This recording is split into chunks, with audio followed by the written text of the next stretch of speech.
Yabes, orang yang dimuliakan oleh Tuhan Allah kita. Kehidupan yang serba sulit, malapetaka bisa saja datang kapan saja, menghampiri hidup kita. Hidupnya yang dia dilahirkan dalam penderitaan dan kesakitan, dia menjadi orang yang terhormat, dan setiap doa-doa Yabes dikabulkan oleh Allah Israel. Salam saudaraku, saudara yang terkasih di dalam nama Yesus. Kembali kita bertemu dalam tayangan Beriman dengan Logika yang Sehat.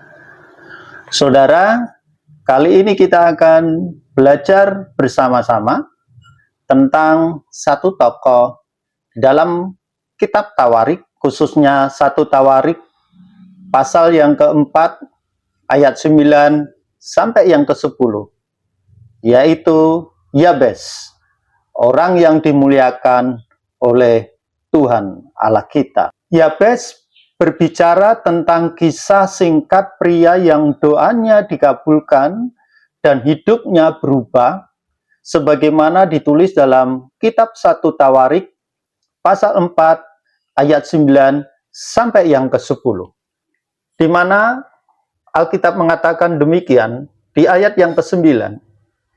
Yabes lebih dimuliakan daripada saudara-saudaranya. Nama Yabes itu diberi ibunya kepadanya sebab katanya, "Aku telah melahirkan dia dengan kesakitan."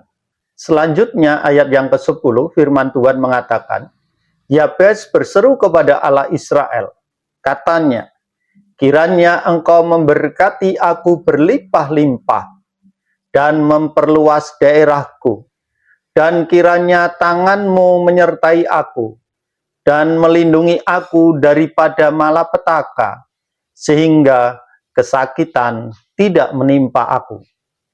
Dan Allah mengabulkan permintaannya itu. Pernahkah saudara merasa hidup saudara biasa-biasa saja?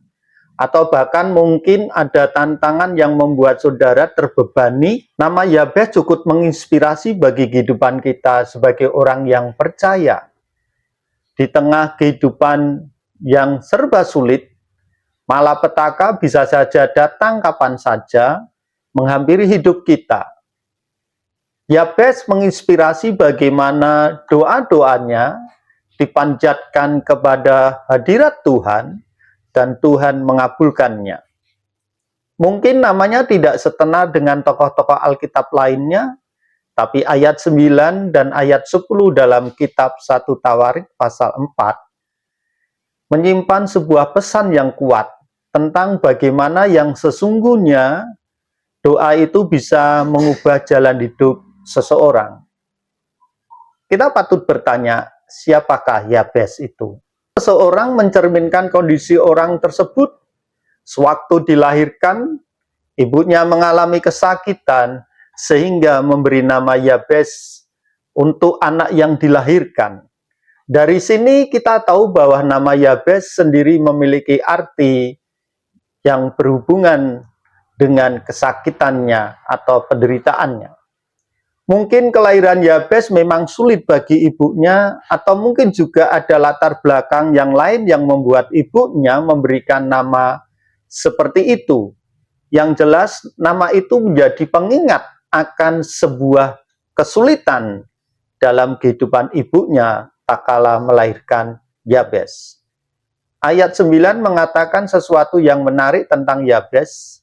Yabes lebih terhormat daripada saudara-saudaranya. Kita dapat menemukan di sini di mana setelah 36 generasi berlalu antara Adam dan Yabes, ada kata kehormatan hanya digunakan dalam kaitannya dengan Yabes.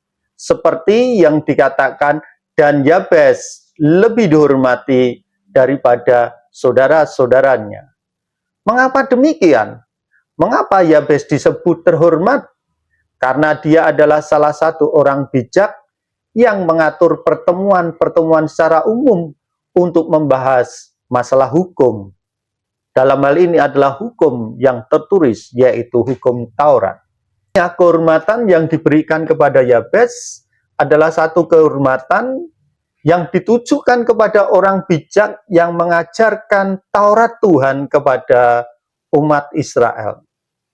Semua kehormatan Yabes berasal dari hidupnya yang menghidupi Taurat Tuhan dalam sehari-harinya. Ya, Yabes dikatakan orang bijak yang akan mewarisi kehormatan. Untuk itulah hidupnya menghidupi firman Tuhan dalam hidupnya, supaya dia memiliki kehormatan tersebut sebagai orang bijak. Saudara, supaya kita bertindak bijak dalam setiap perilaku hidup kita, maka kita harus menghidupi firman Tuhan yang hidup.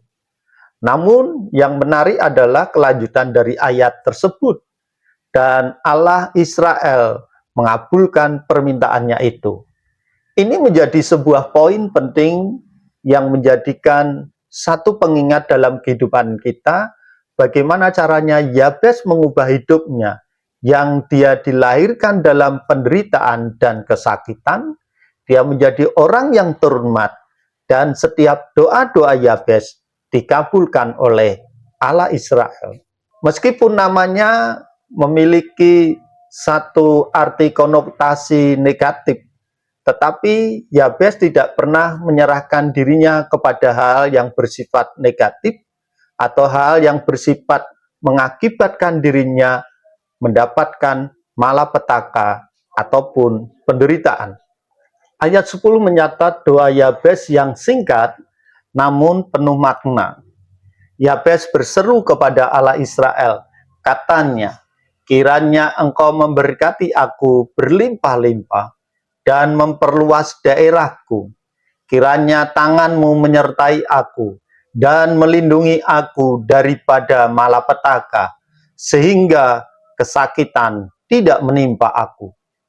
Yabes adalah orang yang baik dan benar, orang yang benar dan saleh, dan dia akan duduk dan mengajar Taurat seperti yang tertulis di dalam 1 Tawarik pasal 4 ayat 10. Doa Yabes berseru kepada Allah Israel, katanya, jika engkau memberkati aku dan Allah mengabulkan permintaanmu. Beberapa rabi Yahudi menyimpulkan bahwa Tuhan melakukan pembebasan dari malapetaka Yabes sehingga kesakitan tidak akan menimpa hidup Yabes. Selain itu, perkataan melindungi aku dari malapetaka itu dapat diartikan kesakitan tidak menimpa aku. Dapat dipahami bahwa supaya Allah menyelamatkan Yabes dari bahaya, jika Allah akan menyertai Yabes dan menyelamatkan Yabes dari bahaya, agar Yabes tidak bersedih hati, supaya jangan terjadi cedera, kesakitan, dan kesedihan yang menimpa Yabes. Dan Tuhan memenuhi apa yang dimintanya. Tuhan memenuhi janjinya. Dari sini muncul satu bukti bahwa ketika orang memperkatakan Taurat Tuhan dan mengajarkan kepada siapa saja untuk tujuan memberikan tuntunan hidup benar, maka Tuhan akan menjawab setiap doanya. Kiranya engkau memberkati aku berlimpah-limpah. Yabes tidak malu untuk meminta berkat dari Tuhan. Berkat di sini bisa mencakup banyak hal, bukan hanya materi, tapi juga kesehatan, kebijaksanaan. Permintaan ini bisa diartikan secara literal, yaitu perluasan daerah atau wilayah kekuasaan. Namun, bisa juga dimaknai secara luas sebagai perluasan pengaruh positif dalam hidupnya, kesempatan yang lebih besar, atau perkembangan dalam karir dan pelayanan. Kiranya tanganmu menyertai aku. Yabes menyadari bahwa tanpa penyertaan Tuhan, segala sesuatu akan sia-sia. Ia merindukan kehadiran dan bimbingan Tuhan dalam setiap langkah hidupnya, dan melindungi aku daripada malapetaka, sehingga kesakitan tidak menimpa aku.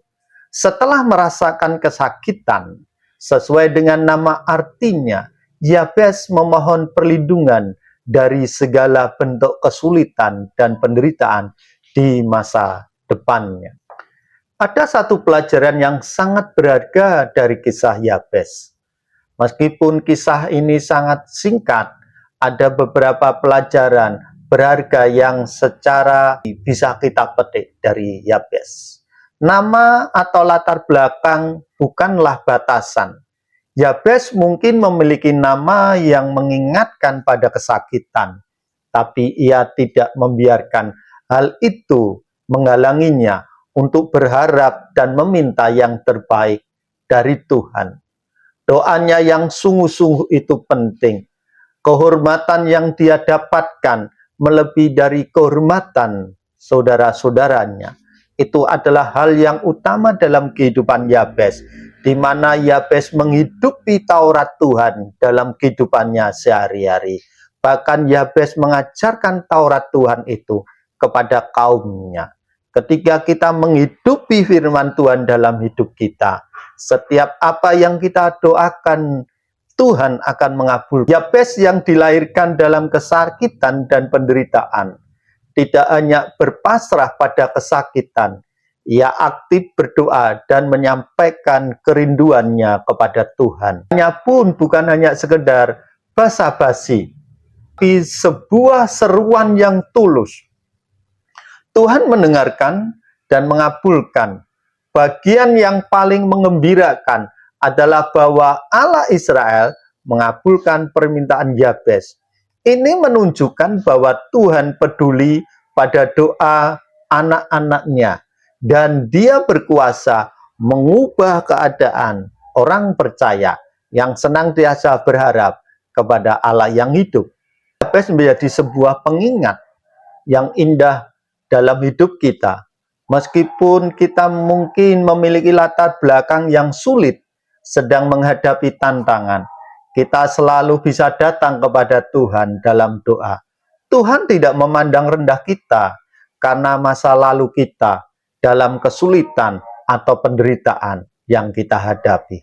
Sebaliknya, Dia rindu mendengarkan seruan hati kita dan memberikan yang terbaik bagi kita. Seperti yang Dia lakukan bagi Yabes, orang yang dimuliakan karena doa dan karena perilaku hidupnya yang menghidupi Taurat Tuhan. Doa kita juga akan mengubah jalan hidup kita menjadi lebih baik dan membawa kemuliaan bagi namanya.